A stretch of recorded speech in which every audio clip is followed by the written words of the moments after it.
दोस्तों स्वागत है एक बार फिर से आपका अपने प्लेटफॉर्म योगेंद्र टाइम्स पर। दोस्तों आज हम चर्चा करेंगे महारत्न, मिनी रत्न एवं नवरत्न कंपनियों से संबंधित विभिन्न ऐसे पॉइंट्स के बारे में जो कि एग्जाम के लिहाज से अगर आप पेपर देने जा रहे हैं तो बहुत ही ज्यादा महत्वपूर्ण है। चूंकि है क्या इसमें कुछ नई कंपनियां ऐड हुई हैं और कुछ कंपनियां कम हुई हैं और इनके क्राइटेरिया क्या है, इनसे संबंधित आपसे प्रश्न आपसे पूछा जा सकता है चूंकि चेंजेस हुए हैं। तो इसीलिए हमने सोचा कि आपके लिए सेशन बनाया जाए जो कि परीक्षा के लिहाज से हमें लगता है कि महत्वपूर्ण होने जा रहा है और निरपेक्ष रूप से यहाँ से प्रश्न पूछे जाने की प्रबल संभावना बनी हुई है। तो सबसे पहले दोस्तों हम शुरू करते हैं आज के सेशन को महारत्न, नवरत्न और मिनी रत्न कंपनियों के साथ।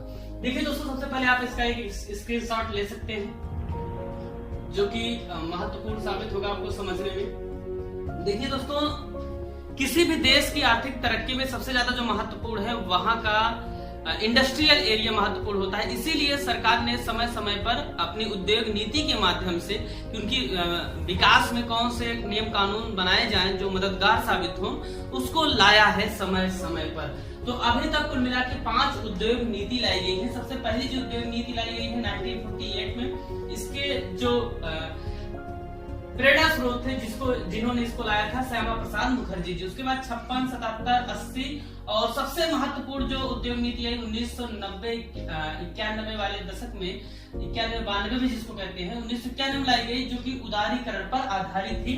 ये मुख्यतः राव मनमोहन मॉडल पर आधारित थी। मनमोहन सिंह को आप जानते ही हैं,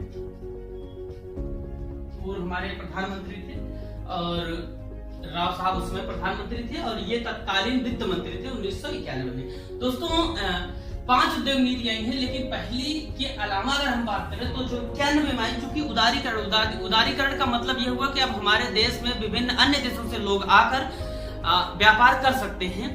खुला छोड़ दिया गया इस तरीके, जैसे एक तरीके से कहा जाए कि अभी तक हम अपने घर में खुद ही चाय बनाते थे, परंतु अब पड़ोस से क्या है, आंटी जी भी आके चाय बनाने लगी। तो अब चाय की रेसिपी क्या होगी, चेंज होगी थोड़ी सी, कल भाभी आएंगी। इसी तरीके से अलग अलग लोग क्या है, परिवार पूरा आएगा और आपको अलग अलग रेसिपी का जो टेस्ट है वो मिलेगा। तो हुआ क्या कि 1991 में जैसे ही ग्लोबलाइजेशन का दौर बढ़ा, हमने उदारीकरण किया। उदारीकरण करने के बाद विभिन्न देशों की कंपनियां हमारे यहाँ आई और तेजी से हमारा विकास हुआ, हमारा टेस्ट अलग अलग चीजों में बदला। जैसे आज आप देखेंगे मोबाइल के विभिन्न सारे ब्रांड है, कई सारे अलग अलग चीजों के कई सारे ब्रांड है। तो उसी तरीके से इसमें भी ब्रांडिंग हो गई कंपनियों में। देखिए जो 1991 में जब उद्योग नीति आई तो उसमें 18 ऐसे सेक्टर थे जिनको छोड़कर बाकी सेक्टर में जो है आपको लाइसेंस लेने की जरूरत नहीं थी अगर आप कंपनी स्थापित करते। देखिए है क्या, रेगुलेटरी बॉडी एक तरीके से तैयार की गई कि 18 सेक्टर ऐसे होंगे जिनमें आपको लाइसेंस लेना होगा, बाकी के सेक्टर में नहीं। ये ऐसे सेक्टर थे जो कि कहीं न कहीं विभिन्न पॉइंट ऑफ व्यू से महत्वपूर्ण थे गवर्नमेंट के लिए, चाहे वो सुरक्षा की दृष्टि से, चाहे वो संचार की दृष्टि से, चाहे वो अन्य कोई ऐसा पैमाना जिससे किसी एक विशेष वर्ग का हित बहुत बड़े पैमाने पर प्रभावित ना हो रहा हो। वर्तमान में अगर हम बात करें तो 5 ऐसे उद्योग है जहां पर लाइसेंसिंग की व्यवस्था अनिवार्य है। ये उद्योग है अल्कोहल युक्त पेय, अगर आप कोई बनाते हैं दारू मदिरा से संबंधित तो आपको सरकार से लाइसेंस लेना होगा। ठीक है भैया। दूसरा, तंबाकू संबंधित अगर कोई उद्योग धंधा आप करना चाहते हैं तो आपको लाइसेंस लेना होगा। तीसरा महत्वपूर्ण है रक्षा से संबंधित, अगर आप करते हैं कोई काम, ऐसा तो नहीं मिसाइल आप बना लें और पड़ोसी के यहाँ दाग दें, ठीक है, बम बना लें आप। इस तरीके अगर आप कोई गोला बारूद संबंधित कोई आप तथ्य काम करते हैं तो आपको सरकार की लाइसेंसिंग पॉलिसी को फॉलो करना होगा। डेटोनेटिंग फ्यूज, इसमें माचिस वगैरह भी आता है, अगर इस तरीके की व्यवस्थाएं आप कर रहे हैं, नहीं तो माचिस बना के आग भी लगाएंगे। ठीक है, तो इसको क्या है, अगर आपको करना है तो आपको सरकार से लाइसेंस लेना होगा। अगर आप खतरनाक कोई रसायन बना रहे हैं तब भी आपको सरकार से अनुमति लेनी होगी, भले ही वो बिजनेस पर्पज से क्यों ना हो, क्योंकि इसके बैड इंपैक्ट आप मार्केट पे डाल सकते हैं, लोगों के जीवन पे आप डाल सकते हैं। सोशल इकोनॉमिक वेलफेयर सोसाइटी जो हम स्थापित कर रहे हैं उसको आप डिफ्यूज कर सकते हैं, नुकसान पहुंचा सकते हैं। ठीक है दोस्तों, आगे चलिए हम चलते हैं, आज कंपनियों के बारे में थोड़ा सा जानते हैं। कंपनियां बेसिकली 3 प्रकार से बांटी गई हैं, एक तो नवरत्न, दूसरे महारत्न, तीसरे मिनी रत्न। ये महत्वपूर्ण है, आपको समझ में नहीं आता बेसिकली इसका कॉन्सेप्ट क्या है। इसका कॉन्सेप्ट सिर्फ एक है, जैसे मैंने कहा कि वास्तव में कोई मध्यम वर्गीय परिवार नहीं होता, या तो आप अमीर होते हैं या तो गरीब होते हैं। इसी तरीके से इकोनॉमिक स्तर पे आप कितना व्यापार कर रहे हैं, अमीर हैं, महारत्न है, नवरत्न है, उस सीढ़ी में है कमाने वाले में, मिनी रत्न है मतलब आप कमा रहे हैं, ठीक है ना, खा पी रहे हैं आराम से।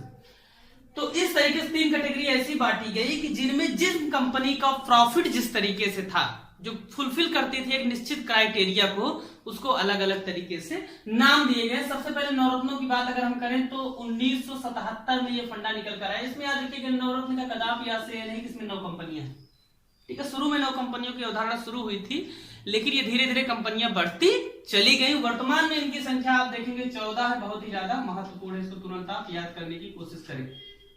14 कंपनियां हैं नवरत्न में, ठीक है। इसमें कॉन्सेप्ट यह है कि 1000 करोड़ का, 1000 करोड़ लिखा है, 1000 करोड़ तक का निवेश आप किए हो, ठीक है, तब आपको कौन सा दर्जा मिलेगा, नवरत्न का। होता क्या है, यही नवरत्न कंपनियां जब धीरे धीरे विकास करके बहुत सारा प्रॉफिट कमाती हैं, और वो प्रॉफिट लगभग 5000 करोड़ का हो जाता है पर ईयर, तो ये क्या करती है, महारत्न कंपनी का इनको दर्जा दे दिया जाता है। और एक टर्नओवर है 25,000 करोड़ का टर्नओवर करती है साल भर में, जिसमें से इनको 5000 करोड़ प्रॉफिट मिलता हो, तब इनको महारत्न कंपनी का दर्जा दिया जाएगा। याद रखिएगा महारत्न वही कंपनी बनेगी जो क्या होगी, नवरत्न होगी, ठीक है। आप डायरेक्ट महारत्न बनने का कोई कॉन्सेप्ट नहीं। वर्तमान में 10 महारत्न कंपनियां हैं, बहुत ही ज्यादा ये महत्वपूर्ण कॉन्सेप्ट है, इसको आप थोड़ा दिमाग में आप रखिएगा। महारत्न 10 है, नवरत्न 14 है, ठीक है भैया। अब है क्या इसमें से, चूंकि महारत्न कंपनियों में बदलाव हुआ तो वो बदलाव क्या हुआ आपसे पूछा जा सकता है। एक कंपनी नई आई है, power grid corporation of India limited. इसको ऐड करने के बाद इनकी संख्या 10 हो गई। तो आपसे कोई भी ऑप्शन में 4 विकल्प दे देगा, इनमें से कौन सी महारत्न कंपनी नहीं है, और आपसे उसका आंसर पूछ लेगा, या पूछ लेगा कि इनमें से कौन सी है, 3 को यानी दे देगा, 1 महारत्न कंपनी दे देगा। देखिए याद करने का सीधा सा एक कॉन्सेप्ट है, भेल, गेल और सेल, 3 आपको याद होनी चाहिए, ठीक है। भेल आपने याद कर लिया, भारत हैवी इलेक्ट्रिकल्स लिमिटेड। गेल आपने याद कर लिया, गेल इंडिया लिमिटेड है, ठीक है। SAIL, steel authority of India limited, ठीक है। ओएनजीसी, इसके बाद एक नाम आता है तेल और प्राकृतिक गैस लिमिटेड, ठीक है, तेल और प्राकृतिक गैस लिमिटेड, ठीक है। अब देखिए आपको करना क्या है, इसके बाद आपको जो नाम याद रखने हैं, सेल, गेल और ये भेल तो आपको याद रहेंगे। इसी ओएनजीसी से आपको तुरंत रिलेट करना है, आईओसी भी है, इंडियन ऑयल कॉर्पोरेशन लिमिटेड, ठीक है ना, हो गया। एन पे आप जाएंगे, एनटीपीसी भी है, एनटीपीसी लिमिटेड, ठीक है, इसको याद रखिएगा।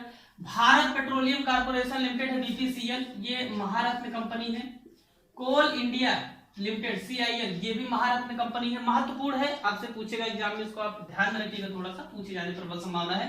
देखिए एग्जाम में कोई फिक्स नहीं कि इसको पूछेगा, लेकिन हम वही पढ़ते हैं जिसकी प्रोबेबिलिटी ज्यादा होती है, क्योंकि पेपर में कोई एक ऐसा सेक्टर जब पेपर हो जाएगा, आप देखें कोई एक डाउन कर देगा, दूसरा एक कोई ऊपर कर देगा। जैसे आरओ 2016 की परीक्षा अगर आप देखेंगे तो पॉलिटी के में 7 क्वेश्चन है, नॉर्मली आप 15 देखते हैं, तो लगभग 50% डिक्रीज किया है पेपर में पॉलिटी के पार्ट को। परंतु आप देखेंगे पीसीएस में जो नॉर्मली अभी तक पूछा जाता है 22 से लेकर 25 क्वेश्चन पॉलिटी के पूछे जाते रहे, परंतु पिछले 1 साल में जो बदलाव आया वो पॉलिटी के सेक्शन को डाउन किया जा रहा है, ठीक है दोस्तों। आगे जो company Hindustan petroleum corporation limited, HPCL है, उसके बाद नई ऐड की गई है power grid corporation India limited, ठीक है, power grid corporation India limited, ठीक है, इसको कहेंगे पीजीडब्ल्यू भी लिखते हैं, ठीक है, power grid corporation India limited. ये क्या है, महारत्न कंपनियां हैं जो कि सरकार के उद्योग नीति के तहत फायदा ले रही हैं और अच्छा खासा मुनाफा कमा रही है, ठीक है। आइए चलिए आगे चलते हैं, मिनीरत्न कंपनियों के बारे में देखते हैं। मिनीरत्न कंपनियों में आपसे कुछ नहीं पूछेगा, सिर्फ इतना पूछेगा वो कितनी कंपनी है, 63 है। देखिए मिनीरत्न कंपनियों में होता क्या है, इसमें 2 कैटेगरी डिवाइड की गई, एक तो जो ज्यादा लाभ कमाती है, एक जो कम लाभ कमाती है। एक कंपनी जो फर्स्ट स्टेज वाली है वो 61 है, कम लाभ कमाती है। 12 कंपनियां ऐसी हैं जो ये कहीं नवरत्न कंपनियों की दिशा में अग्रसर हैं, तो ये 2 हैं, कुल मिला के आपको नंबर याद करने। 63 ऐसी हैं जिनको मिनीरत्न, 73 ऐसी हैं, 73 कंपनियां ऐसी हैं जिनको हम मिनीरत्न कंपनियों के तहत रखते हैं। तो ये था आज का सेशन जो कि बेस्ड था महारत्न, नवरत्न और मिनीरत्न कंपनियों पर। साथ ही साथ उद्योग नीति के बारे में हमने थोड़ी सी चर्चा की, यानी कि आपको जो फैक्चुअल इन्फॉर्मेशन है वही दी। अब सेशन को हम अंतिम पड़ाव में लेकर पहुंच चुके हैं, तो आप कमेंट करके हमें जरूर बताएं कि आज का सेशन आपको कैसा लगा। साथ ही साथ अपने सुझावों से हमें अवगत कराते रहे। अगर आप कोई सुझाव देना चाहते हैं तो कमेंट करके बता सकते हैं, या हमें yogendra times@gmail.com पर मेल कर सकते हैं। बने रहे हमारे साथ, बहुत बहुत धन्यवाद।